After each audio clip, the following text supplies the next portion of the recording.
तत्त्वमने नमः। यथार्थ गीता श्रीमद् भगवत गीता अथ पंचदशोऽध्यायः। निष्कर्ष। इस अध्याय के आरंभ में योगेश्वर श्री कृष्ण ने बताया कि संसार एक वृक्ष है, पीपल जैसा वृक्ष है। पीपल एक उदाहरण मात्र है। ऊपर इसका मूल परमात्मा और नीचे प्रकृति पर्यंत इसकी शाखाएं प्रशाखाएं हैं।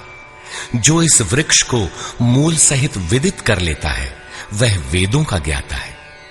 इस संसार वृक्ष की शाखाएं ऊपर और नीचे सर्वत्र व्याप्त हैं और मूलानि, उसकी जड़ों का जाल भी ऊपर और नीचे सर्वत्र व्याप्त है, क्योंकि वह मूल ईश्वर है और वही बीज रूप से प्रत्येक जीव हृदय में निवास करता है। योगेश्वर श्री कृष्ण के अनुसार संसार वृक्ष है जिसका मूल सर्वत्र है और शाखाएं सर्वत्र हैं। कर्मानुबंधीनि मनुष्य लोके, कर्मों के अनुसार केवल मनुष्य योनि में बंधन तैयार करता है, बांधता है। अन्य योनियां तो इन्हीं कर्मों के अनुसार भोग भोगती हैं। अतः दृढ़ वैराग्य रूपी शस्त्र द्वारा इस संसार रूपी पीपल के वृक्ष को तू काट और उस परम पद को ढूंढ जिसमें गए हुए महर्षि पुनर्जन्म को प्राप्त नहीं होते। कैसे जाना जाए कि संसार वृक्ष कट गया? योगेश्वर कहते हैं कि जो मान और मोह से सर्वथा रहित है, जिसने संग दोष जीत लिया है, जिसकी कामनाएं निवृत्त हो गई हैं और जो द्वंद्व से मुक्त है, वह पुरुष उस परम तत्व को प्राप्त होता है। उस परम पद को न सूर्य, न चंद्रमा और न अग्नि ही प्रकाशित कर पाते हैं। वह स्वयं प्रकाश रूप है जिसमें गए हुए पीछे लौटकर नहीं आते। वह मेरा परम धाम है जिसे पाने का अधिकार सबको है, क्योंकि यह जीवात्मा मेरा ही शुद्ध अंश है। शरीर का त्याग करते समय जीवात्मा मन और पांचों ज्ञानेंद्रियों के कार्यकलापों को लेकर नए शरीर को धारण करता है। संस्कार सात्विक है तो सात्विक स्तर पर पहुंच जाता है, राजसी है तो मध्यम स्थान पर और तामसी रहने पर जघन्य योनियों तक पहुंच जाता है तथा इंद्रियों के अधिष्ठाता मन के माध्यम से विषयों को देखता और भोगता है।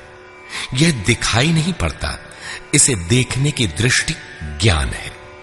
कुछ याद कर लेने का नाम ज्ञान नहीं है। योगी जन हृदय में चित्त को समेटकर प्रयत्न करते हुए ही उसे देख पाते हैं। अतः ज्ञान साधन गम्य है।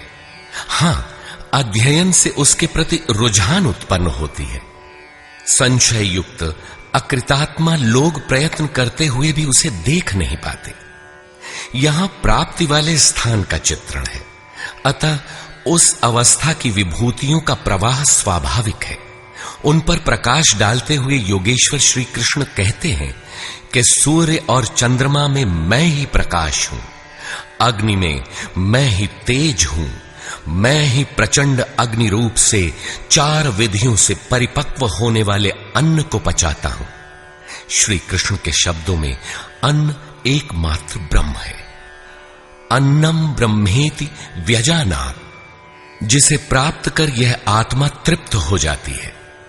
बैखरी से परापर्यंत अन्न पूर्ण परिपक्व होकर पच जाता है, वह पात्र भी खो जाता है।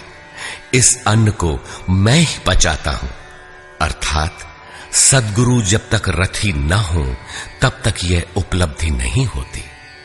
इस पर बल देते हुए योगेश्वर श्री कृष्ण पुनः कहते हैं कि संपूर्ण प्राणियों के अंतर्देश में स्थित होकर मैं ही स्मृति दिलाता हूं। जो स्वरूप विस्मृत था उसकी स्मृति दिलाता हूं।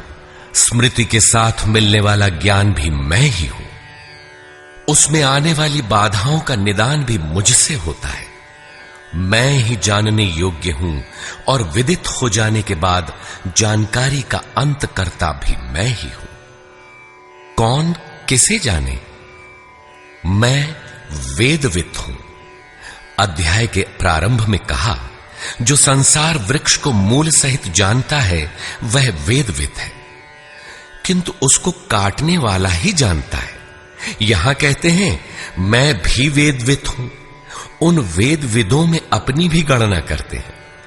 अतः श्री कृष्ण भी यहां वेदविद पुरुषोत्तम है, जिसे पाने का अधिकार मानव मात्र को है। अंत में उन्होंने बताया कि लोक में दो प्रकार के पुरुष हैं। भूतादिकों के संपूर्ण शरीर क्षर है। मन की कूटस्थ अवस्था में यही पुरुष अक्षर है, किंतु है द्वंद्वात्मक और इससे भी परे जो परमात्मा, परमेश्वर, अव्यक्त और अविनाशी कहा जाता है, वह वस्तुतः अन्य ही है। यह क्षर अक्षर से परे वाली अवस्था है, यही परम स्थिति है। इससे संगत करते हुए कहते हैं कि मैं भी क्षर अक्षर से परे वही हूं, इसलिए लोग मुझे पुरुषोत्तम कहते हैं। इस प्रकार उत्तम पुरुष को जो जानते हैं, वे ज्ञानी भक्तजन सदैव सब ओर से मुझे ही भजते हैं। उनकी जानकारी में अंतर नहीं है। अर्जुन, यह अत्यंत गोपनीय रहस्य मैंने तेरे प्रति कहा। प्राप्ति वाले महापुरुष सबके सामने नहीं कहते, किंतु अधिकारी से दुराव भी नहीं रखते। अगर दुराव करेंगे तो वह पाएगा कैसे? इस अध्याय में आत्मा की 3 स्थितियों का चित्रण क्षर, अक्षर और अति उत्तम पुरुष के रूप में स्पष्ट किया गया, जैसा इससे पहले किसी अन्य अध्याय में नहीं है। अतः ओम तत्सदिति श्रीमद्भगवद गीता सूपनिषत्सु ब्रह्म विद्यायाम योग शास्त्रे श्री कृष्ण अर्जुन संवादे पुरुषोत्तम योगो नाम 15 अध्यायः। इस प्रकार स्वामी अड़गड़ानंद कृत श्रीमद् भगवद गीता के भाष्य यथार्थ गीता का 15वां अध्याय पूर्ण होता है। हरि ओम तत्सत्।